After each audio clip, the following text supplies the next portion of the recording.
رسولہ الکریم اما بعد سورہ آل عمران مکمل ہوئی۔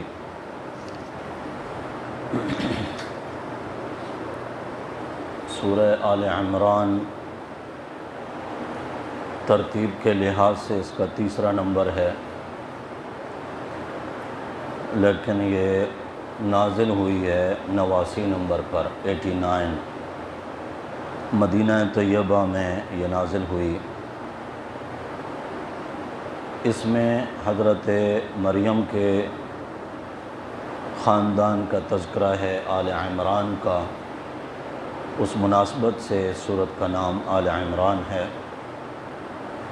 یہ سورت اور اس سے پہلی سورت یعنی سورت البقرہ، امام الانبیاء صلی اللہ علیہ وسلم نے فرمایا یہ دو روشن اور منور صورتیں ہیں، ان کی تلاوت کیا کرو۔ دونوں صورتوں میں کئی طرح کی مناسبت ہے۔ سورۃ البقرہ میں اہل کتاب یہودیوں کا تذکرہ تفصیل کے ساتھ تھا، اس صورت میں بھی اہل کتاب کا تذکرہ ہے لیکن عیسائیوں کا۔ سورۃ البقرہ بھی الف لام میم سے شروع ہوئی اور سورہ آل عمران بھی الف لام میم سے شروع ہوئی۔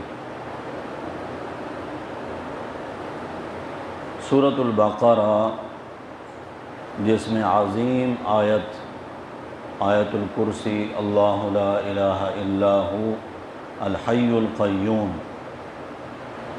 سورہ آل عمران کی بھی ابتدا میں اللہ لا الہ الا ہو الحی القیوم کے الفاظ موجود ہیں۔ ہوا یہ کہ عیسائیوں کا ایک وفد نجران کے علاقے کا آپ صلی اللہ علیہ وسلم کی خدمت میں حاضر ہوا۔ تقریباً 60 افراد تھے، جن میں عیسائیوں کے 14 بڑے بڑے علماء اور پادری بھی اس میں موجود تھے۔ آپ صلی اللہ علیہ وسلم کے ساتھ مناظرہ، بحث و مباحثہ اس بات پر تھا کہ نعوذ باللہ عیسیٰ علیہ السلام اللہ کے بیٹے ہیں، اور جن متشابہات سے ان کو مغالطہ لگا کہ اللہ نے عیسیٰ علیہ السلام کو روح اللہ کہا ہے اور کلمۃ اللہ کہا ہے،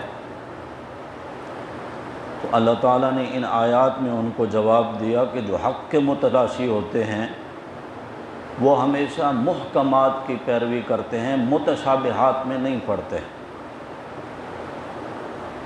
اور فرمایا کہ توحید اور ایمان کے دلائل تو بالکل واضح ہیں، کوئی مانے نہ مانے، شہید اللہ انہ لا الہ الا ہو والملائکہ واولو العلم قائما بالقسط۔ اللہ کے الہ ہونے کی اور کوئی گواہی دے نہ دے، اللہ خود گواہی دیتے ہیں، اللہ کے فرشتے گواہی دیتے ہیں، صاحب علم علماء اس بات کی گواہی دیتے ہیں کہ اللہ کے سوا کوئی بھی عبادت کے لائق نہیں ہے، اور اللہ ہی وہ ذات ہے لم یلد ولم یولد جس کی صفت ہے۔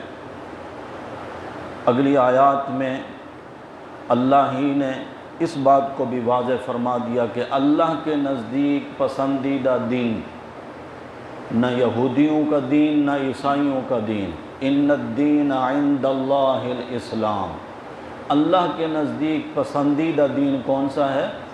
اسلام اللہ کے نزدیک پسندیدہ دین ہے۔ اور فرمایا من یبتغی غیر الاسلام دینا فلن یقبل منہ، جو شخص بھی دین اسلام سے ہٹ کر کسی مذہب کو اپناتا ہے اور اس کو پسند کرتا ہے، فرمایا اللہ ہرگز اس کی کسی نیکی کو قبول نہیں فرماتے، وہ چاہے کتنا بھی اچھائی کے کام کرتا رہے، اگر اس کے نزدیک پسندیدہ دین وہ دین نہیں ہے جس کو اللہ نے پسند کیا ہے، تو اس کا کوئی عمل لن یقبل من، ہرگز اللہ کے ہاں قابل قبول نہیں ہے۔ اگلی آیات میں پھر اہل کتاب کے جرائم کو بیان کیا گیا کہ یہی وہ لوگ ہیں اہل کتاب جنہوں نے انبیاء کو قتل کیا، خون ریزی کی، نیک بندوں پر ظلم کیے، اور ایمان والوں کو اللہ نے فرمایا کہ تمہیں چاہیے کافروں کو اپنا دوست نہ بنا۔ وجہ اس کی اللہ نے بتائی ہے کہ کافر مسلمان کے ساتھ کبھی مخلص نہیں ہو سکتا۔ کافر کافر کے ساتھ مخلص ہے، کافر مسلمان کے لیے مخلص نہیں ہو سکتا۔ پھر اگلی آیات میں 3 عبرت آموز واقعات، حضرت بی بی مریم کی ولادت، حضرت عیسیٰ علیہ السلام کی ولادت اور حضرت یحییٰ علیہ السلام کی ولادت کے واقعات اللہ نے بیان فرمائے کہ کس طرح بی بی مریم حضرت زکریا کی زیر کفالت تھیں۔ حضرت زکریا علیہ السلام جب ان کے پاس حجرے میں تشریف لاتے تو دیکھتے کہ ان کے سامنے بے موسم کے پھل رکھے ہوئے ہیں، حالانکہ زکریا علیہ السلام کے علاوہ اور کسی کو کھانے پینے کی چیزیں لانے کی اجازت ہی نہیں تھی، تو پھر یہ کہاں سے آئے؟ اس لیے پوچھ لیا یا مریم انا لک ھذا، یہ تیرے پاس کہاں سے آئے؟ تو حضرت بی بی مریم جواب دیتی ہیں، معصوم لڑکی ہیں ابھی، کہتی ہیں ہوا من عند اللہ، یہ جو بے موسم کے پھل آپ میرے سامنے دیکھ رہے ہیں یہ میرے اللہ کی طرف سے ہیں۔ ان اللہ یرزق من یشاء بغیر حساب، اللہ وہ ذات ہے جس کو چاہے بے حساب رزق عطا فرما دے۔ اللہ فرماتے ہیں ہنالک دعا زکریا ربہ، زکریا علیہ السلام کے دل میں جو آرزو تھی اولاد کی، 120 سال کے بوڑھے زکریا دل میں سوچنے لگے جو رب مریم کو بے موسم کے پھل کھلا سکتا ہے، اولاد کا موسم تو ہوتی ہے جوانی، بڑھاپا اولاد کا موسم نہیں ہے، جو رب مریم کو بے موسم کے پھل دے سکتا ہے وہ رب بے موسم کا بچہ مجھے بھی تو عطا کر سکتا ہے۔ اسی لیے وہیں اسی حال میں کھڑے کھڑے اللہ سے مانگنے لگے، رب حب لی من لدنک ذریۃ طیبہ، اللہ مجھے پاک بیٹا عطا فرما دے، تجھ سے اس لیے مانگتا ہوں، انک سمیع الدعاء، بے شک تو ہی تو ہے دعاؤں کا سننے والا۔ اللہ نے زکریا علیہ السلام کی دعا کو قبول فرمایا اور فرمایا کہ ہم آپ کو بیٹا دینے لگے ہیں، بیٹا بھی ایسا بیٹا آپ کو عطا فرمانے لگے ہیں ہم، جس کو ہم نبوت بھی دیں گے، کتاب بھی دیں گے، وہ سید بھی ہوگا، حصورا و نبیا من الصالحین، ایسا با کمال بیٹا ہم آپ کو عطا فرمائیں گے۔ پھر اگلی آیات میں عیسائیوں کو بتایا گیا، نصارہ کا جو دعویٰ تھا، یہودیوں کا دعویٰ پہلے نمبر پر، ان کا یہ تھا کہ عیسیٰ علیہ السلام کو قتل کر دیا گیا۔ عیسائیوں کا دعویٰ یہ تھا کہ قتل تو کیا گیا لیکن 3 دن کے بعد اللہ نے ان کو زندہ کر کے آسمانوں پر اٹھا لیا۔ قرآن مقدس نے ان کے دونوں دعووں کو رد فرمایا اور فرمایا کہ عیسیٰ علیہ السلام کو اللہ تعالیٰ نے زندہ آسمانوں پر اٹھا لیا ہے، اور ہم جو اہل سنت والجماعت ہیں ہمارا ایمان ہے کہ آج بھی عیسیٰ علیہ السلام زندہ آسمانوں پر موجود ہیں، قیامت سے پہلے اس دنیا میں تشریف لائیں گے، اپنی طبعی عمر پوری کریں گے، پھر ان کی شادی بھی ہوگی، اولاد بھی ہوگی، ان کو بعد میں ان کو موت آئے گی، اور احادیث سے پتہ چلتا ہے کہ ان کی قبر بھی نبی پاک صلی اللہ علیہ وسلم کے روضہ اطہر میں، آپ صلی اللہ علیہ وسلم کی قبر اطہر کے پاس ہی بنے گی۔ ان آیات میں اللہ رب العزت نے میرے پیارے نبی صلی اللہ علیہ وسلم کی عالمگیر شان کو بھی بیان فرمایا کہ ہم تو عالم ارواح میں تمام انبیاء علیہ السلام سے وعدہ لے چکے ہیں کہ اگر تمہارے دور نبوت میں وہ میرا خاص صفتوں والا رسول، یعنی جو خاتم النبیین ہو، جو رحمت للعالمین ہو، جو شفیع المذنبین ہو، ایسا خاص صفتوں والا رسول اگر آ جائے تو میرے نبیوں میرے ساتھ وعدہ کرو تم اپنی نبوت کا پرچار بند کر دو گے، میرے آخری نبی پر ایمان بھی لے آؤ گے اور میرے نبی کی مدد بھی کرو گے۔ دراصل نبیوں سے جو وعدہ تھا گویا کہ ان کی امتوں سے وعدہ تھا۔ اللہ تعالیٰ اہل کتاب کو یاد دلا رہے ہیں کہ تمہارے جن نبیوں کے تم نام لیتے ہو وہ تو اللہ سے عہد کر چکے تھے، تمہیں کیا ہو گیا کہ تم اس آخری نبی پر ایمان نہیں لاتے۔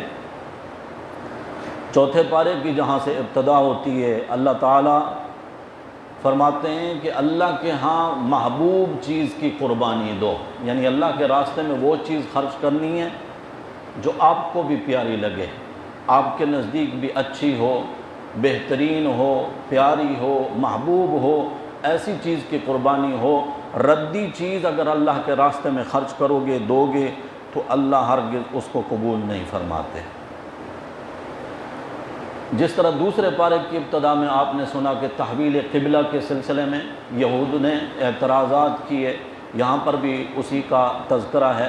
یہود اور اہل کتاب یہ کہتے تھے کہ پہلا اللہ کا گھر جو ہے قبلہ وہ بیت المقدس ہے، اللہ نے اس کا رد فرمایا۔ اللہ فرماتے ہیں ان اول بیت وضع للناس للذی ببکۃ مبارکا وہدی للعالمین، فرمایا زمین پر سب سے پہلا اللہ کا گھر جو بنایا گیا وہ بیت المقدس نہیں ہے، وہ بیت اللہ ہے، یعنی جو ہمارا کعبہ ہے۔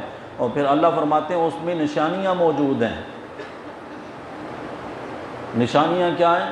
مقام ابراہیم من دخلہ کان آمنا، فرمایا کہ وہاں پر مقام ابراہیم یہ اس کی نشانی ہے، اور جو اس امن والے شہر میں داخل ہو جاتا ہے وہ امن میں آ جاتا ہے، اور جو شخص صاحب استطاعت ہو اس مقام تک پہنچ سکے اس پر لازم ہے کہ زندگی میں ایک بار حج اس گھر کا ضرور کرے۔ اللہ ہم سب کو نصیب فرما دیں۔ اگلی آیات میں اللہ تعالیٰ نے ایمان والے بندوں کو خطاب کر کے فرمایا اے ایمان والو اللہ سے اس طرح ڈرو جس طرح اللہ سے ڈرنے کا حق ہے، اس طرح اللہ سے ڈرو۔ پھر اس امت کی فضیلت کو بیان فرمایا گیا کہ یہ بہترین امت ہے، کنتم خیر امت اخرجت للناس، یعنی ہم جو نبی پاک صلی اللہ علیہ وسلم کی امت ہیں، اللہ نے ہمیں بہترین امت قرار دیا، لیکن اس کے ساتھ شرائط ہیں۔ ایمان لانا، امر بالمعروف، نیکی کا حکم کرنا، برائیوں سے منع کرنا، یعنی یہ جو دعوت و تبلیغ کا سلسلہ ہے یہ صرف ہماری فضیلت ہی نہیں ہے بلکہ اس امت کی یہ دینی اور مذہبی ذمہ داری اور فریضہ ہے، نیکی کا حکم دینا اور برائیوں سے منع کرنا۔ حضور اکرم صلی اللہ علیہ وسلم کی حدیث ہے، فرمایا اس ذات کی قسم جس کے قبضہ میں میری جان ہے، تم نیکی کا حکم دیتے رہو اور برائی سے روکتے رہو، اگر تم نے ایسا نہ کیا تو ممکن ہے کہ اللہ تعالیٰ تمہارے اوپر اپنا عذاب مسلط کر دے، پھر تم اللہ سے دعائیں مانگو گے تو اللہ تمہاری دعائیں قبول نہیں فرمائیں گے۔ ترمذی شریف میں بھی یہ حدیث ہے، ابن ماجہ شریف میں بھی یہ حدیث موجود ہے۔ آج اگر ہم اپنا جائزہ لیں تو ہم اپنی اس ذمہ داری کو چھوڑ چکے ہیں، سوائے چند لوگوں کے، اہل علم کے، علماء کے جو اس فریضے کو انجام دے رہے ہیں، باقی ہم سب نے اپنے آپ کو یہ تسلی دے رکھی ہے کہ میاں تو اپنی نہ بیڑ، تجھے پرائی کیا پڑی، دوسروں سے تیرا کیا واسطہ، کوئی کچھ بھی کرتا رہے، جبکہ یہ ہماری ذمہ داری تھی۔ اسی ذمہ داری کے سبب اللہ نے ہمیں بہترین امت قرار دیا۔ اگر کوئی اس سبب سے نکل گیا تو پھر وہ بہترین امت کی لسٹ میں بھی نہیں آتا۔ اللہ ہم سب کو اس کی صحیح سمجھ اور فہم نصیب فرما دیں۔ ان آیات میں پھر اللہ رب العزت نے صاحب ایمان بندوں کو منافقین سے اور کفار سے دوستی نہ کرنے کا حکم فرمایا، اور اس کے 4 اسباب اللہ نے بیان فرمائے ہیں کہ کافروں کے ساتھ، منافقین کے ساتھ دوستی کیوں نہیں ہونی چاہیے۔ ایک تو یہ کہ وہ تمہیں نقصان پہنچانے میں کوئی کسر نہیں چھوڑتے، دوسرے یہ کہ وہ دل سے چاہتے ہیں کہ تمہیں دین اور دنیا کے اعتبار سے کسی مصیبت میں وہ مبتلا کر دیں، اور تیسرے یہ کہ ان کے چہرے اور باتوں سے تمہارے لیے بغض اور عداوت ظاہر ہوتی ہے، اور چوتھے نمبر پر یہ کہ ان کے دلوں میں جو حسد ہے، ان کے دلوں میں جو حسد پوشیدہ ہے، جو ظاہراً تو نظر نہیں آتا، وہ اعلانیہ ان کی دشمنیوں سے بڑھ کر ہے، جو وہ اپنے دلوں میں بغض اور کینہ پالتے ہیں مسلمانوں کے بارے میں۔ اس لیے ایمان والو، تم کافروں اور منافقوں کو اپنا دوست نہ بناؤ۔ پھر یہ صورت مبارکہ غزوہ بدر کا مختصراً ذکر کرتی ہے۔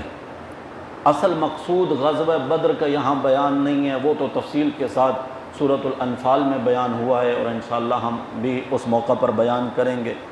البتہ یہاں پر غزوہ بدر کے ضمن میں اللہ نے دو سبق ہمیں دیے ہیں قرآن میں۔ ایک تو یہ کہ فتح جو ملتی ہے وہ اسلحے کی کثرت اور افراد کی قوت کی وجہ سے نہیں ملتی، اور دوسرا سبق یہ ملا کیونکہ اگر اسلحے کے زور پر فتح ملے اور افراد کی زیادتی کی وجہ سے فتح ملے تو پھر تو بدر والوں کو فتح نہیں ہونی چاہیے تھی۔ وہ تو 313 تھے 1000 سے لڑنے والے، اور 313 بھی سارے کے سارے ہتھیار والے نہیں تھے، 7-8 تلواریں تھیں ان 313 کے ہاتھوں میں، باقی سارے نہتھے تھے، لیکن اللہ نے ان کو فتح دی ہے۔ اللہ کے ہاتھ میں ہے فتح دینا۔ دوسرا سبق اللہ نے یہ دیا ہے کہ اگر جب تک مسلمان ثابت قدم رہیں گے اور اللہ کی رسی کو مضبوطی سے پکڑے رہیں گے تو مسلمانوں کو اللہ کی مدد بھی حاصل رہے گی اور مسلمان غالب رہیں گے، یہ اللہ کا وعدہ ہے۔ پھر یہ صورت مبارکہ غزوہ احد کا ذکر کرتی ہے۔ آپ میں سے جو صاحب مطالعہ لوگ ہیں یا قرآن مقدس کو سمجھ کے پڑھنے والے، تفسیر کو سمجھتے ہیں، سن 2 ہجری میں یہ غزوہ بدر ہوا تھا۔ غزوہ بدر میں 70 کافر مارے گئے تھے، 70 ان کے گرفتار ہوئے تھے، 14 مسلمان شہید ہوئے تھے۔ تو کافروں نے مسلمانوں سے بدلہ لینے کے لیے ٹھیک 1 سال کے بعد سن 3 ہجری میں رمضان کی عید کے فوراً بعد شوال کے مہینے میں بڑے زور کے ساتھ لمبا چوڑا لشکر لے کر، یعنی یوں سمجھیں کہ 3000 افراد تھے، 200 گھوڑ سوار تھے ان میں، اور 700 ان میں ایسے تھے جو زرہ پوش تھے، وہ جو لوہے کا لباس تھا ان کا تاکہ تیر تلوار سے بندہ بچ سکے، وہ زرہ پوش ان میں تھے، اور 3000 اونٹ بھی وہ ساتھ لے کر آئے تھے، 500 عورتیں بھی ان کے ساتھ تھیں۔ نظریہ ان کا یہ تھا کہ جن مسلمانوں نے پچھلے سال ہمارے بڑے بڑے سرداروں کو قتل کیا، آج ہم جا کر ان مسلمانوں کو صفحہ ہستی سے ہی مٹا دیں گے۔ ان کی تعداد آپ نے دیکھی کتنا، 3000 کافر چڑھائی کر کے مدینہ طیبہ تک پہنچ گئے۔ مقابلے میں حضور اکرم صلی اللہ علیہ وسلم کو جب یہ خبریں پہنچیں کہ کافر آ رہے ہیں تو آپ صلی اللہ علیہ وسلم نے جو لشکر تیار فرمایا، مشورے ہوئے صحابہ کرام سے کہ کیا کیا جائے، دشمن کا مقابلہ کیسے کیا جائے۔ بعد نے کہا کہ اپنے شہر کو نہیں چھوڑنا چاہیے، مدینہ میں رہ کر مدینہ کے داخلی راستے بند کر دیے جائیں، وہاں پر پہرے بٹھا دیے جائیں، اور جہاں بھی کافر گھسنے کی کوشش کریں ان کے ساتھ لڑائی کی جائے۔ بعض نوجوان صحابہ کرام نے مشورہ دیا، یا رسول اللہ یہاں بیویاں بھی ہیں، بچے بھی ہیں ہمارے، ان کے اندر اور گھروں میں رہ کر جہاد نہیں، باہر نکل کے ہم دشمن کا مقابلہ کریں گے۔ اسی بات پر فیصلہ ہوا، اختلاف تھا، بعض صحابہ کا یوں کہنا تھا، بعض کا یوں کہنا تھا۔ نبی کریم صلی اللہ علیہ وسلم نے ہتھیار سجائے، جمعہ کا دن تھا، عصر کی نماز کے بعد حضور اکرم صلی اللہ علیہ وسلم اپنے حجرہ مبارکہ میں تشریف لائے، اور وہ 2 مقدس بندے جو ہر وقت نبی پاک صلی اللہ علیہ وسلم کے ساتھ رہا کرتے تھے، دنیا میں بھی ساتھ ساتھ رہے اور آج بھی میرے نبی کے ساتھ ہی ہیں روضہ میں۔ کون ہیں وہ 2؟ حضرت ابو بکر صدیق اور حضرت عمر فاروق رضی اللہ تعالیٰ عنہ۔ یہ نبی کریم صلی اللہ علیہ وسلم کے ساتھ آئے، آپ صلی اللہ علیہ وسلم نے اپنا جنگی لباس پہنا، اور پھر ان دونوں بزرگوں نے آپ صلی اللہ علیہ وسلم کے سر مبارک پر پگڑی اور عمامہ باندھا، گویا کہ دستار بندی ہوئی۔ آپ صلی اللہ علیہ وسلم تیار ہو کر یہاں سے نکلے تو حضور اکرم صلی اللہ علیہ وسلم کے ساتھ 1000 کا لشکر تھا۔ آگے چل کر عبداللہ بن ابی کا نام سنا ہوگا، یہ رئیس المنافقین، منافقین کا بڑا سردار تھا۔ منافق کون ہوتا ہے؟ ظاہراً کلمہ پڑھتے ہیں، اندر تو وہی کفری ہے، کوشش ہوتی ہے کہ مسلمانوں کے بھیس میں، روپ میں مسلمانوں کو تکلیف پہنچائی جائے۔ یہاں سے تو یہ نکلا، اس بدبخت نے کیا کیا، راستے میں جا کر اس نے کہا کہ جی آپ نے چونکہ ہمارا مشورہ قبول نہیں کیا، لہذا ہم اپنے آپ کو ہلاکت میں نہیں ڈالتے، ہم آپ کے ساتھ نہیں جا سکتے۔ 300 افراد اس نے الگ کر لیے، باقی کتنا بچ گئے؟ 700۔ آپ اندازہ کر سکتے ہیں جب 1000 میں سے 300 بندے الگ ہو جائیں تو باقیوں کے اوپر اس کا اثر پڑتا ہے یا نہیں پڑتا؟ یہی مقصود تھا ان کا کہ باقیوں کو بزدل کر دیا جائے۔ یہ کام منافق ہی کر سکتے ہیں، جن کا ایمان اخلاص والا ہو وہ اس طرح کا کام نہیں کر سکتے کہ باقیوں کو خوف زدہ کیا جائے۔ بھئی خود اگر ایک کام کے لیے نہیں آ سکتے نہ آؤ، لیکن دوسروں کو تو خوف زدہ کر کے بزدل نہ بناؤ۔ وہ الگ ہوا، آپ صلی اللہ علیہ وسلم ثابت قدمی کے ساتھ 700 صحابہ کرام کے ساتھ آپ دامن احد میں پہنچے، جن حضرات کو اللہ نے جبل احد کی زیارت نصیب فرمائی ہے۔ یہ وہ پہاڑ ہے نا جس کے بارے میں حضور اکرم صلی اللہ علیہ وسلم نے فرمایا یہ احد پہاڑ ہم سے محبت کرتا ہے، ہم اس سے محبت کرتے ہیں۔ وہ ایک بے جان ہے، پہاڑ پتھر ہے، لیکن میرے نبی صلی اللہ علیہ وسلم نے جو فرمایا بالکل سچ فرمایا۔ فرمایا یہ پہاڑ ہم سے محبت کرتا ہے، ہم اس سے محبت کرتے ہیں۔ اس کے دامن میں آپ صلی اللہ علیہ وسلم نے میدان سجایا، اور اس سپہ سالار اعظم یعنی نبی اکرم صلی اللہ علیہ وسلم نے اسلامی لشکر کو اس طریقے سے پھیلایا، کیونکہ میرے نبی صلی اللہ علیہ وسلم سے بڑھ کر سپہ سالار کوئی ہو ہی نہیں سکتا نا، کیونکہ یہ براہ راست جو ہدایات لیتے تھے کس سے؟ اللہ سے۔ اللہ تعالیٰ نے بتایا۔ ایک چھوٹا ٹکڑا پہاڑ کا ایسا ہے، آج بھی وہ موجود ہے، جبل رماح کے نام سے۔ وہاں پر آپ صلی اللہ علیہ وسلم نے 50 تیر انداز صحابہ کرام کو کھڑا کیا کہ یہ جگہ تم نے نہیں چھوڑنی، چاہے ہمیں فتح ہو یا شکست، تم نے اسی مقام پر ثابت قدمی کے ساتھ رہنا ہے۔ ذرا باتوں کو توجہ سے سنیے گا۔ میرے نبی صلی اللہ علیہ وسلم کے صحابہ جن کو زمین و آسمان کے موجود ہونے میں شاید شک ہو سکتا تھا، لیکن حضور اکرم صلی اللہ علیہ وسلم کی کسی بھی بات میں ذرہ برابر ان کو شک نہیں تھا۔ وہ اس قدر شوق میں جہاد میں حصہ لینے کے لیے نکلے۔ امام شافعی رحمۃ اللہ علیہ فرماتے ہیں کہ 17 کم سن بچے صحابہ کرام بھی جن کی عمریں 13-14 سال تھیں، وہ بھی آ گئے کہ یا رسول اللہ ہم بھی ساتھ چلیں گے، دشمن کا مقابلہ کریں گے۔ ان میں سے حضرت رافع رضی اللہ تعالی عنہ، انہوں نے کیا کیا، جب صف بندی ہو رہی تھی، بندوں کا چناؤ ہو رہا تھا کہ کون کون جا سکتا ہے جی ہمارے ساتھ، یہ جب صف میں کھڑے تھے نا تو انہوں نے اپنے پاؤں کھڑے کر لیے، پنجوں پہ کھڑے ہو کے یوں سیدھے ہو کے کھڑے ہوئے تاکہ میرا قد اونچا معلوم ہو اور حضور مجھے اجازت دے دیں۔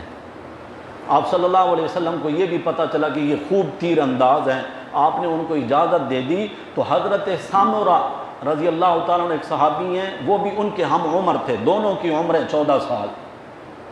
انہوں نے اپنے والد سے کہا حضور نے رافع کو اجازت دی ہے، مجھے اجازت نہیں دے رہے۔ تو ان کے والد حضور کی خدمت میں حاضر ہوئے، یا رسول اللہ میرے بچے کو اجازت دے دیں۔ حضور نے فرمایا وہ چھوٹے ہیں، تو کہنے لگے یا رسول اللہ میرا بیٹا کہتا ہے آپ رافع کے ساتھ میری کشتی کرا لیں، اگر میں نے اس کو پچھاڑ دیا پھر تو میں حقدار ہوں، اگر وہ جا سکتا ہے تو میں بھی جاؤں۔ حضور نے کشتی کرائی تو واقعی انہوں نے ان کو گرا دیا، تو آپ صلی اللہ علیہ وسلم نے ان کو بھی اجازت دے دی۔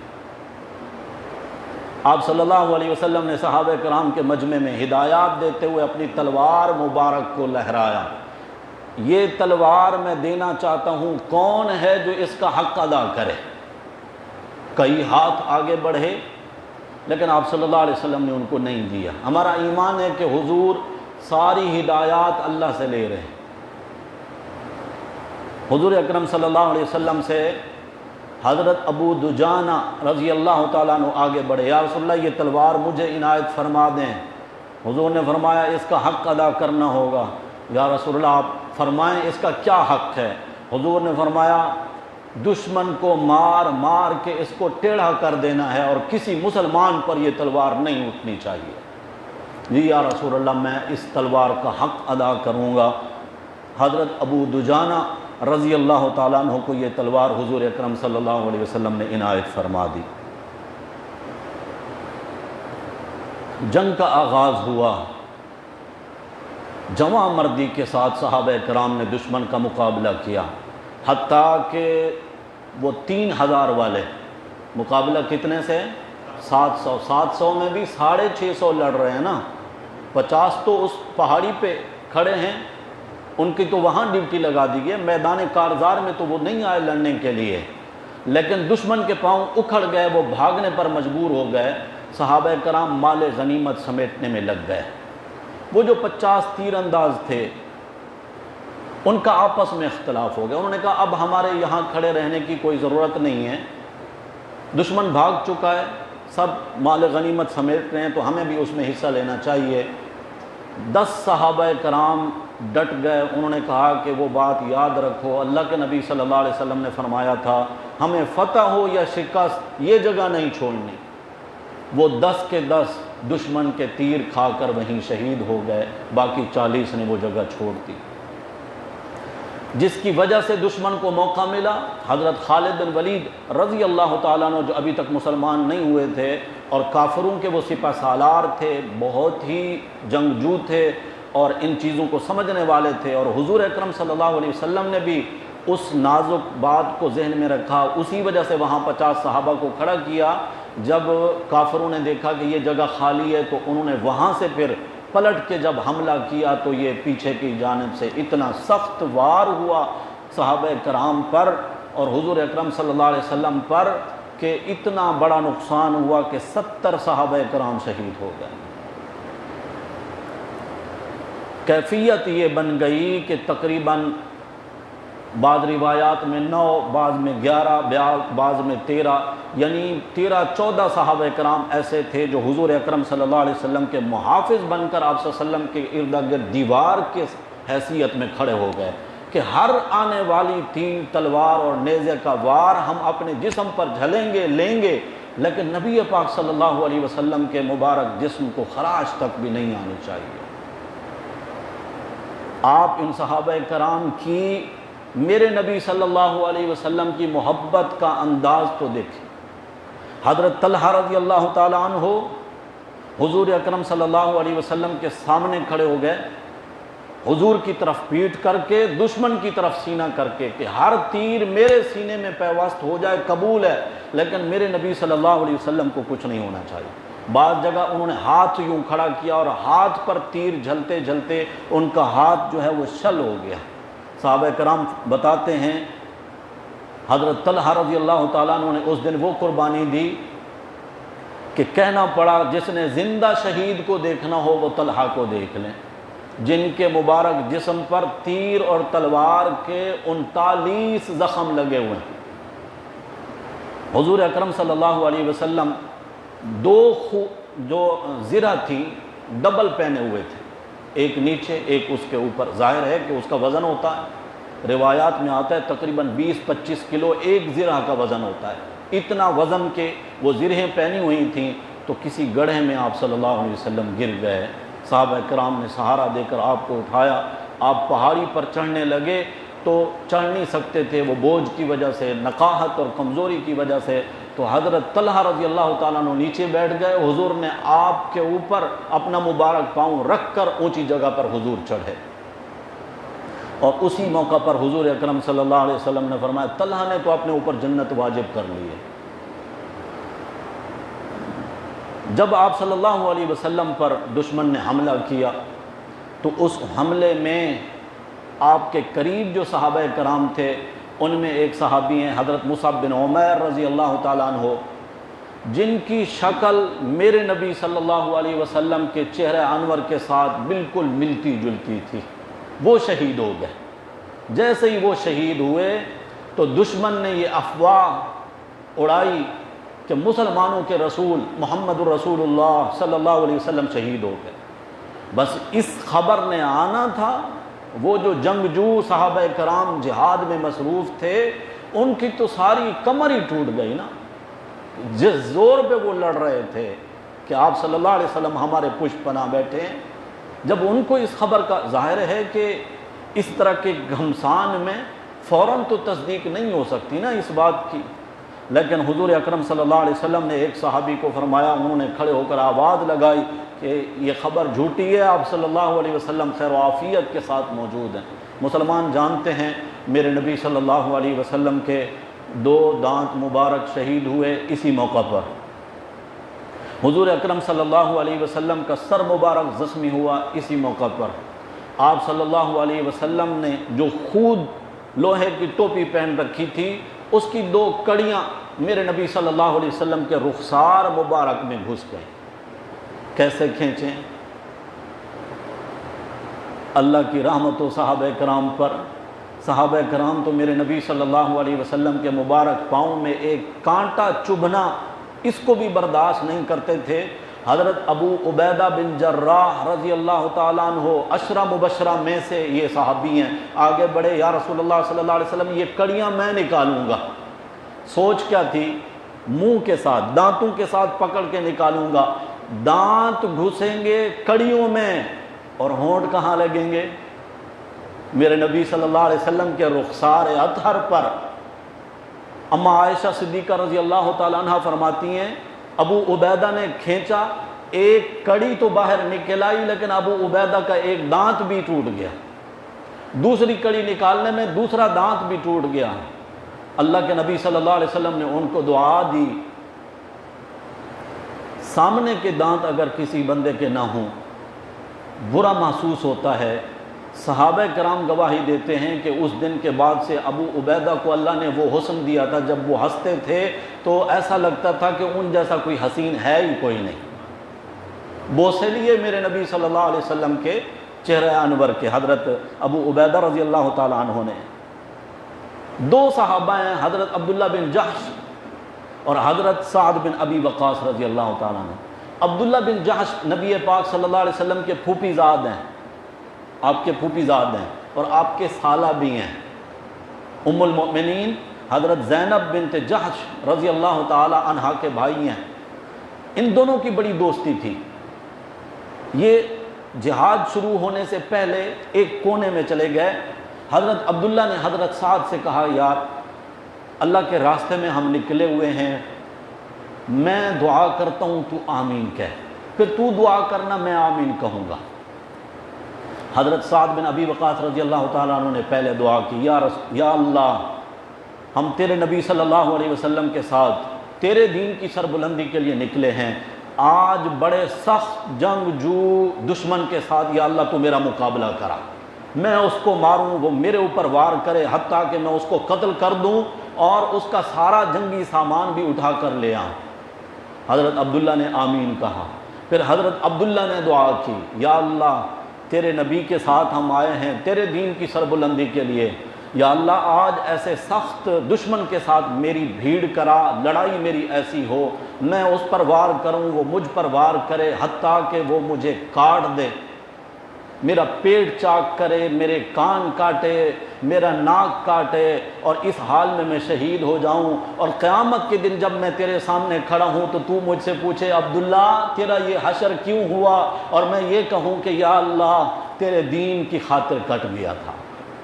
حضرت سعد فرماتے ہیں میں نے کہا آمین، اور سعد فرماتے ہیں عبداللہ کی دعا میری دعا سے اچھی تھی، اللہ نے دونوں کی دعائیں قبول فرمائیں۔ حضرت سعد فرماتے ہیں میرا مقابلہ بھی دشمن کے ساتھ ہوا، میں نے اس کو قتل کیا، اس کا سامان لے کر آیا، لیکن جب ہم نے جہاد کے جنگ کے اختتام پر لاشوں کو دیکھا تو عبداللہ کی لاش کو دیکھا، پیٹ چاک کیا ہوا ہے، ناک کان کٹے ہوئے ہیں۔ جو دعا انہوں نے کی تھی اللہ نے ان کی دعاؤں کو قبول فرمایا۔ اللہ اکبر، اللہ کی کروڑوں رحمتیں ہوں صحابہ کرام پر۔ نبی پاک صلی اللہ علیہ وسلم کے سامنے ایک صحابی دیوار بن کر کھڑے ہیں کہ دشمن کے تیر تلوار مجھ پر آئے ہیں، نام ہے ان کا حضرت قتادہ۔ قتادہ رضی اللہ تعالیٰ عنہ کی آنکھ میں تیر لگا تو ان کی آنکھ کا ڈھیلا باہر نکل آیا، ہاتھ پہ لے کے آ رہے ہیں، یا رسول اللہ یہ دیکھیں میری آنکھ نکل گئی۔ یار تصور تو کرو، سوچو تو صحیح، وہ ہم جیسے انسان تھے، ہماری آنکھ میں چھوٹی سی کوئی چیز آ جائے کتنی پریشانی ہوتی ہے، یا جب آنکھ میں کوئی بیماری ہوتی ہے جیسے آنکھیں دکھنے لگتی ہیں کتنا درد ہوتا ہے، اور جس کی آنکھ نکل گئی ہے وہ ڈھیلا ہاتھ پہ لے کے آیا ہے نبی پاک صلی اللہ علیہ وسلم کے سامنے، یا رسول اللہ میری آنکھ نکل گئی، حضور اکرم صلی اللہ علیہ وسلم نے وہ ان کی آنکھ کی پتلی اور ڈھیلا اپنے مبارک ہاتھوں میں لیا اور وہاں پر بٹھا دیا اس جگہ پہ۔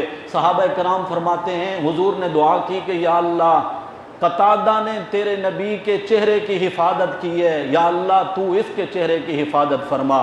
اللہ نے وہ آنکھ دوسری آنکھ سے بھی احسن طریقے سے وہاں لگوا دی، بالکل ایسا لگتا تھا کہ اس آنکھ کو کبھی کچھ ہوا ہی نہیں ہے۔ ایمان تھا میرے نبی صلی اللہ علیہ وسلم کی باتوں پر۔ حضرت زیاد ایک صحابی ہیں، وہ زخمی حالت میں تھے، حضور نے فرمایا ان کو اٹھا کر میرے پاس لے آؤ۔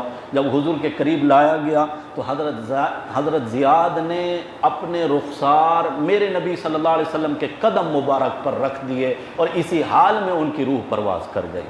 میرے نبی کے قدموں میں جان دے دی حضرت زیاد نے۔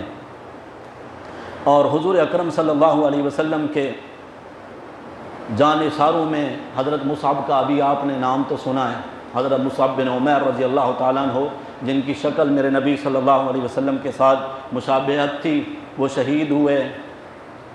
اسی موقع پر یہاں یہ بات بیچ میں آ گئی، آپ صلی اللہ علیہ وسلم جو زخمی ہوئے جبل احد میں، آج بھی وہ غار موجود ہے۔ اب تو اس کو اینٹیں پتھر لگا کر تقریباً بند کر دیا گیا، کیونکہ ہمارے مسلمان جو چوما چاٹی کرتے ہیں وہاں جا کر ان کی حرکتوں کی وجہ سے اس طرح کے کام وہ کر دیتے ہیں، ورنہ 2003 میں جب میں گیا تھا تو وہ غار کھلی تھی، ہم اس کے اندر بھی جا کر بیٹھے تھے، وہ اتنا کھلی غار تھی کہ اس میں 5-7 افراد بیٹھ سکتے تھے۔ حضور اکرم صلی اللہ علیہ وسلم کو وہاں لے جایا گیا۔ یہ جو چٹائیاں ہوتی ہیں کھجور کے تنکوں کی بنی ہوئی، ان کو جلا کر ان کی راکھ آپ صلی اللہ علیہ وسلم کے مبارک زخموں میں لگائی گئی۔ ہم جو دیہاتی لوگ ہیں اس چیز کو سمجھتے ہیں، اگر کسی کو زخم لگے، خون نہ رک رہا ہو، اس کے روکنے کا، فوری طور پر روکنے کا یہ بہترین ٹوٹکا ہے۔ راکھ وہاں پر زخم میں بھر دی، زخم ٹھیک ہو گیا، خون بہنا رک گیا۔ اسی موقع پر حضور اکرم صلی اللہ علیہ وسلم نے بیٹھ کر نماز پڑھائی صحابہ کرام کو، اور حکم یہ ہے کہ جب امام اگر کسی عذر کی بنا پر بیٹھ کر نماز پڑھائے تو مقتدی بھی سارے پیچھے بیٹھ کر ہی نماز پڑھیں گے، اگرچہ ان کے پاس عذر نہ ہو۔ آج بھی وہ جگہ موجود ہے، اگر کسی کو پتہ ہو نشاندہی کہ کس جگہ آپ صلی اللہ علیہ وسلم نے بیٹھ کر نماز پڑھائی تھی تو وہ جگہ موجود ہے وہاں پر۔ حضور اکرم صلی اللہ علیہ وسلم کے صحابہ کرام میں سے حضرت جابر بن عبداللہ رضی اللہ تعالی عنہ، ان کے والد جو ہے شہید ہوئے۔ حضرت جابر خود فرماتے ہیں دشمن نے میرے والد کا حلیہ بگاڑ دیا، ناک کان کاٹ دیے،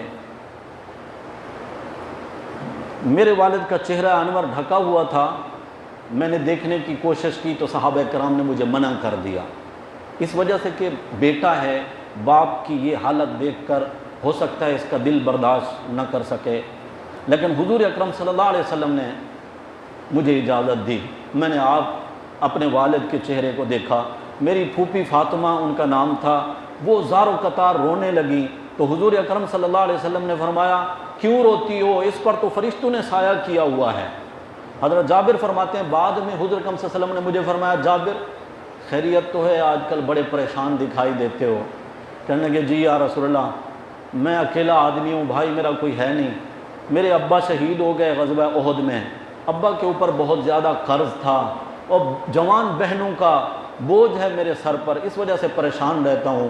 حضور نے فرمایا تجھے ایک بات بتاؤں؟ جی یا رسول اللہ ضرور بتائیں۔ فرمایا تیرے والد جب اللہ کے پاس پہنچے نا تو باقیوں سے جو اللہ نے کلام فرمایا پردے کے پیچھے سے کلام فرمایا، لیکن تیرے والد سے جب اللہ نے بات کی تو تمام پردے ہٹا کر براہ راست اللہ نے ان سے بات کی ہے، اور اللہ نے پوچھا ان سے، حضرت عبداللہ سے، جابر کے والد سے پوچھا کیا خواہش ہے؟ یا اللہ جنت میں اور تو ساری نعمتیں ہیں، لیکن جس وقت میں شہید ہوا تھا وہ جو تلوار مجھے لگی تھی وہ جو لذت مجھے اس وقت آئی تھی وہ یہاں جنت میں بھی نہیں ہے۔ یا اللہ میری یہ حسرت اور خواہش ہے تو مجھے پھر سے زندہ کر، میں پھر دشمن کے ساتھ لڑوں اور قتل ہو جاؤں اور وہ لذت پھر سے میں حاصل کروں۔ تو اللہ نے فرمایا جو اس جہان میں آ جائے وہ واپس اس جہان میں اب نہیں جا سکتا، یہ تو نہیں ہو سکتا۔ تو حضرت جابر رضی اللہ تعالیٰ عنہ کو حضور اکرم صلی اللہ علیہ وسلم نے ان کے والد کے بارے میں یہ خوشخبری سنا کر ان کے غم زدہ دل کو خوش کرنے کی کوشش فرمائی۔ اسی موقع پر میرے نبی صلی اللہ علیہ وسلم کے سگے حقیقی چچا حضرت حمزہ رضی اللہ تعالیٰ عنہ بھی شہید ہوئے۔ حضور کھڑے ہیں، اپنے چچا کو ساتھ روکا ہوا ہے۔ یہاں یاد رکھیں حضرت حمزہ رضی اللہ تعالیٰ عنہ کے میرے نبی صلی اللہ علیہ وسلم کے ساتھ کئی رشتے ہیں۔ ایک تو وہ حقیقی چچا ہیں، دوسرے یہ کہ انہوں نے بھی اسی عورت کا دودھ پیا ہے جس کا دودھ میرے نبی صلی اللہ علیہ وسلم نے پیا۔ اس مناسبت سے وہ حضور کے بھائی بھی بن گئے، دودھ شریک بھائی ہو گئے۔ تیسری ایک نسبت یہ کہ حضور اکرم صلی اللہ علیہ وسلم کی ایک زوجہ مطہرہ ہیں، ان کی بہن حضرت حمزہ کے نکاح میں ہیں، تو وہ حضور کے ہم زلف بھی ہیں، حقیقی چچا بھی ہیں، دودھ شریک بھائی بھی ہیں، ہم زلف بھی ہیں۔ حضور اکرم صلی اللہ علیہ وسلم کے ساتھ ایک چوتھی نسبت کو ذرا توجہ سے سنیے گا۔ حضرت حمزہ کہتے ہیں یا رسول اللہ مجھے اجازت دیں میں بھی جا کر لڑوں۔ حضور فرماتے چچا تھوڑی دیر رک، جب ضرورت پڑے گی تو میں بھی لڑوں گا تو بھی لڑے گا۔ لیکن حضرت حمزہ وہ ایسا لگتا تھا کہ کیونکہ حضور نے فرمایا تھا نا الجنت تحت سیوفک، جنت تمہاری تلواروں کے نیچے ہے، تو حضرت حمزہ دیکھ رہے تھے جنت کو۔ ہم جیسے کمزور ایمان والے کہاں اس چیز کا تصور اور ادراک کر سکتے ہیں؟ یا رسول اللہ اجازت دیں۔ حضور فرماتے ٹھہر چچا، شوق تو میرا بھی ہے دشمن کے ساتھ لڑنے کا، لیکن ابھی اجازت نہیں ہے، آپ تھوڑا رکیں۔ مجھے اللہ نے بتایا انت صنع ابی، آپ کی شکل میرے والد عبداللہ کے ساتھ ملتی جلتی ہے۔ اور حضرت عبداللہ جو میرے نبی صلی اللہ علیہ وسلم کے ابا جان ہیں، حضور نے تو ان کو نہیں دیکھا تھا نا، کیونکہ حضور کی پیدائش سے بھی پہلے ان کا انتقال ہو گیا تھا۔ تو حضور فرمانے لگے میرے اللہ نے مجھے بتایا ہے میرے پیغمبر جب کبھی اپنے ابا کو دیکھنے کا دل کرے نا تو اپنے چچا حمزہ کو دیکھ لیا کریں، ان کی شکل ان سے ملتی جلتی ہے۔ چچا ٹھہر، ابھی لڑنے کا وقت نہیں آیا۔ حضرت حمزہ پھر دل میں جوش آتا ہے کہ میں اللہ کے راستے میں قتل ہو جاؤں، شہید ہو جاؤں۔ آتے ہیں، ایک دانہ کھجور کا لیا ہوا ہے ہاتھ میں۔ یا رسول اللہ اچھا ایک بات تو بتائیں، جنت کتنی دور ہے؟ حضور نے فرمایا جنت تو بہت قریب ہے، تلوار کے سائے کے نیچے جنت ہے۔ یا رسول اللہ بات سمجھ میں نہیں آئی، ایک بات بتائیں، یہ دانہ کھجور کا میرے حصے میں آیا ہے کھانے کے طور پر، کھانا تو نہیں ہے جنگ میں، دانہ کھجور کا میرے حصے میں آیا ہے، اگر میں یہ کھانا شروع کروں اور یہاں سے دوڑ لگا دوں دشمن کی صفوں میں، یہ کھجور میری پہلے ختم ہو جائے گی یا میں پہلے جنت میں پہنچ جاؤں گا؟ حضور نے فرمایا آپ پہلے جنت میں پہنچ جائیں گے۔ کہنے لگے یا رسول اللہ یہ دانہ کھجور کا آپ لے لیں، کسی اور صحابی کو دے دیجئے گا، میں ساری کھجوریں جنت میں جا کر کھاؤں گا، اور مجھے امید ہے آپ جنت میں جانے سے آپ مجھے نہیں روکیں گے۔ حضرت حمزہ گئے، پہلے ہی وار میں، ایک ہی وار میں 11 کافروں کو قتل کر دیا۔ اس طرح جس طرف بھی جاتے صفوں کی صفیں پلٹ جاتی، بالآخر دشمن نے کاری وار کیا اور حضرت حمزہ رضی اللہ تعالیٰ عنہ شہید ہوئے۔ آپ کے بھی جسم کا حلیہ بگاڑا گیا، ناک کان کاٹے گئے، زبان کاٹی گئی، ہونٹ کاٹے گئے، کلیجہ نکالا گیا۔ آپ صلی اللہ علیہ وسلم نے جس وقت وادی کے نشیب میں جا کر حضرت حمزہ کی لاش کو دیکھا جہاد کے بعد، جنگ کے بعد، تو لاش سمجھ میں نہیں آ رہی، پہچانی نہیں جا رہی، تو اپنی پھوپھی حضرت حمزہ کی بہن حضرت صفیہ رضی اللہ تعالیٰ عنہا کو بلایا کہ آپ آئیں اور اپنے بھائی کی لاش کو پہچانیں، کون سی لاش ہے ان کی۔ حضرت صفیہ جب تشریف لانے لگیں تو حضور نے ان کے بیٹے سے فرمایا تمہاری اماں آ رہی ہے، ہو سکتا ہے عورت ہے، واویلا کرے، بین کرے، رونا شروع کر دے، اپنی والدہ کو سمجھانا۔ تو حضرت صفیہ فرمانے لگی مجھے معلوم ہے میں نے جس نبی کا کلمہ پڑھا ہے اس نبی نے ہمیں بے صبری کا مظاہرہ کرنے سے منع فرمایا ہے، میرے لیے اس سے بڑی کیا خوشخبری ہو سکتی ہے کہ میرا بھائی حمزہ اللہ کے راستے میں کٹ گیا ہے، شہید ہوا ہے، میری طرف سے آپ خوف و خطر نہ کریں۔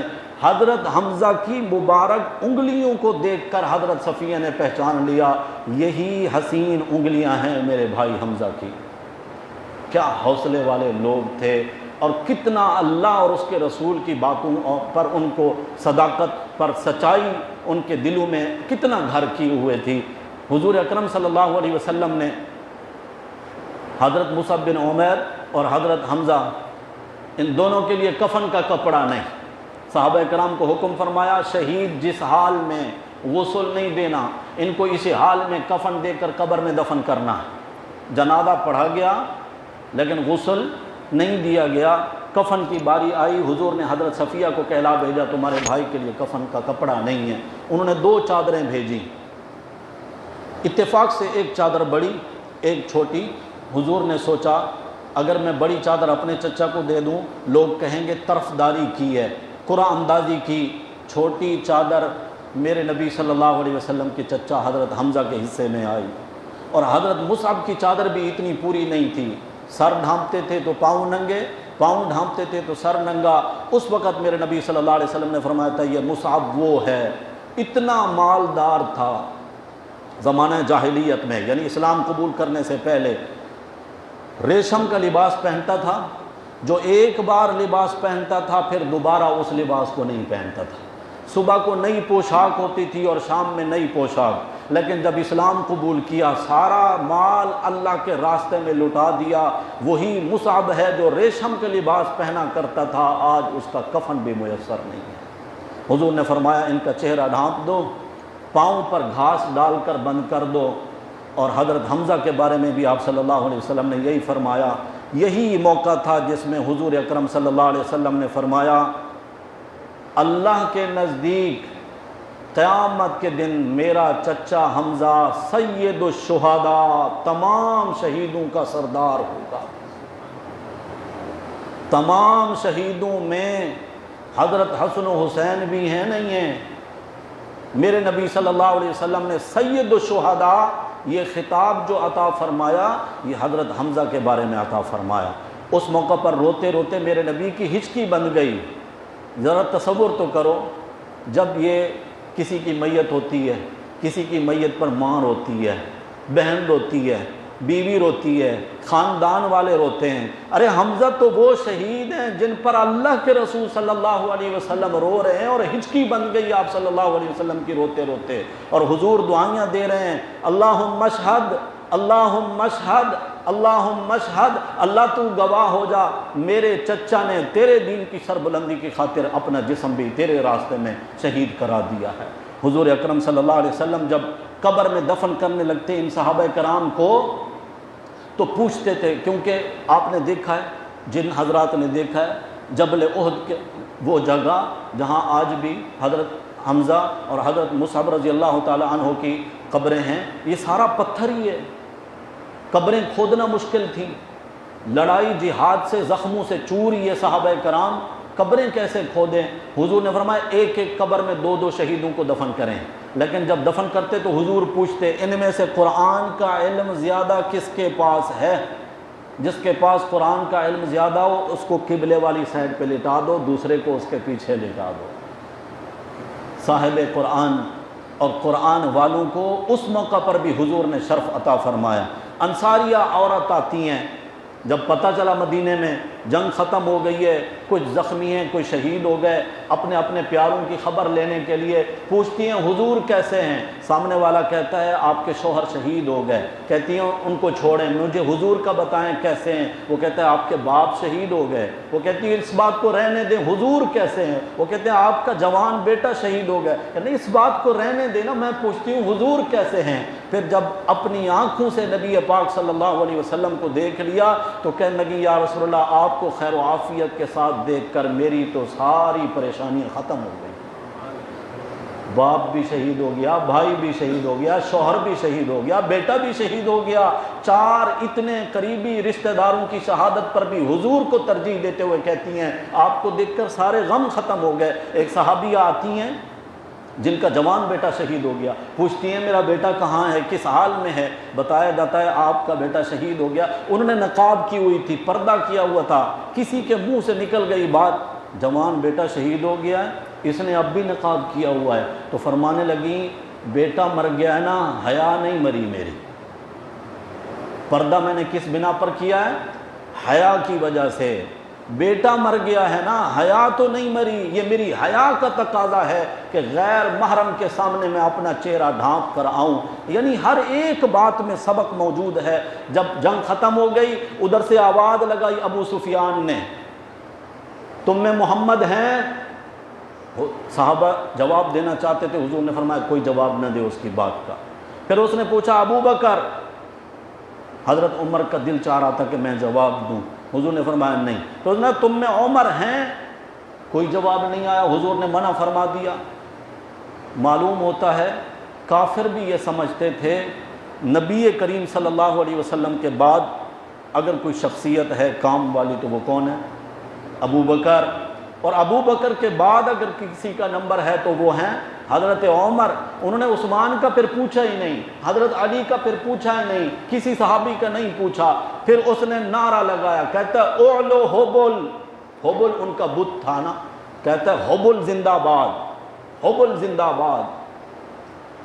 اس بات پر حضرت عمر خاموش نہیں رہے، اور حضور اکرم صلی اللہ علیہ وسلم نے فرمایا اب آ گیا معاملہ اللہ کی غیرت کا، وہ اللہ کے مقابلے میں اپنے بتوں کے نعرے لگا رہے ہیں، عمر جواب دو۔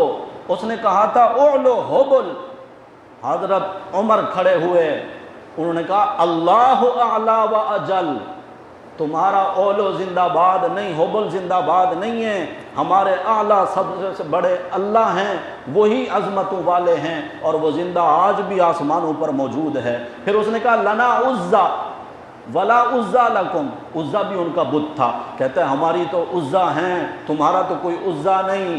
حضرت عمر کو حضور نے فرمایا تو کہہ اللہ مولانا ولا مولا لکم، اللہ ہمارا مولا ہے، تمہارا تو کوئی مولا ہی نہیں ہے۔ پھر اس نے کہا آج بدلہ برابر ہو گیا، بدر میں تم نے ہمارے 70 مارے تھے، آج احد میں ہم نے تمہارے 70 مار دیے۔ اس کا جواب حضرت عمر نے کتنا خوبصورت دیا۔ حضرت عمر نے فرمایا قتلانا فی الجنہ وقتلاکم فی النار، تم کہتے ہو برابر برابر ہو گیا، کیسے برابر ہو گیا؟ جو تمہارے قتل ہوئے وہ سارے جہنم میں گئے، جو ہمارے شہید ہوئے وہ سارے وہ جنت میں گئے، برابری کہاں پر ہوئی؟ اس نے کہا آئندہ سال کے لیے پھر تیار ہو، آئندہ سال پھر لڑیں گے۔ حضور نے فرمایا اس کو کہہ دو انشاءاللہ ہم وعدے کے پکے ہوں گے، تیرا مقابلہ پھر بھی کریں گے۔ یہ یہاں سے نامراد ہو کر نکلے، راستے میں ان کو احساس ہوا کہ ہم تو پھر بھی خالی آ رہے ہیں، ہماری کوشش تو یہ تھی کہ مسلمان کو صفحہ ہستی سے مٹا دیں گے، ہم تو ایسے ہی واپس آ رہے ہیں۔ بیچ میں کافروں نے تانے بھی دیے ابو سفیان کو، جو کہ اس وقت ابھی مسلمان نہیں تھے اور کافروں کے سپہ سالار تھے، تو انہوں نے ایسے ایک افواہ پھیلائی، ایک بندے کو بھیجا مدینے والوں کو جا کر کہو میں واپس آ رہا ہوں لڑنے کے لیے۔ حضور اکرم صلی اللہ علیہ وسلم کو جب پتہ چلا، آپ صلی اللہ علیہ وسلم نے زخموں سے چور ان صحابہ کرام کو فرمایا دشمن یہ کہہ رہا ہے کہ میں آ رہا ہوں لڑنے کے لیے، وہ کیوں آئے؟ ہم باہر نکل کر پھر اس کا مقابلہ کرتے ہیں۔ اور حضور نے شرط بھی لگائی ہمارے ساتھ وہی چلیں گے جو کل غزوہ احد میں ہمارے ساتھ تھے، آج وہی جائیں گے، نئے لوگ نہیں جائیں گے۔ اللہ کی کروڑوں رحمتیں ہوں صحابہ کرام پر۔ جب ان کو یہ خبر ملی تو انہوں نے کہا حسبنا اللہ ونعم الوکیل۔ کیا کہا؟ قرآن کی آیت ہے، رات آپ نے تراویح میں سنی، حسبنا اللہ ونعم الوکیل، اللہ ہمارے لیے کافی ہے اور وہ بہتر کام بنانے والا ہے۔ اللہ ہمارے لیے کافی ہے، وہ بہتر کام بنانے والا ہے۔ یہ کہہ کر صحابہ کرام پھر نکلے، 8 میل دور مدینہ کے باہر حمراء الاسد کے مقام تک جا پہنچے۔ لیکن جب دشمن کو پتہ چلا کہ وہ آ رہے ہیں، پہلے تو اس نے ایسے ہی ایک بڑی بات کہہ دی نا کہ ہم آ رہے ہیں، لیکن جب اس کو پتہ چلا کہ مسلمان میرا پیچھا کر رہے ہیں تو وہ وہاں سے بھی بھاگ گئے۔ اللہ کی کروڑوں رحمتیں ہوں، بہت سارا وقت ہو گیا۔ اس صورت مبارکہ کے آخر میں اللہ تعالیٰ نے کامیابی کے 4 اصول بتائے ہیں کہ دین پر جمے رہنا، مصائب اور مشکلات کی وجہ سے دل چھوٹا نہ کرنا، دشمن کے مقابلے میں بہادری کا مظاہرہ کرنا، دشمنان دین سے مقابلے کے لیے اپنے آپ کو تیار رکھنا، اور ہمیشہ اللہ سے ڈرتے رہنا۔ اگر یہ 4 کام کرو گے تو تم ہی کامیاب ہوگے۔ اللہ ہم سب کو عمل کی توفیق نصیب فرمائیں۔ آخر دعوانا الحمدللہ رب العالمین۔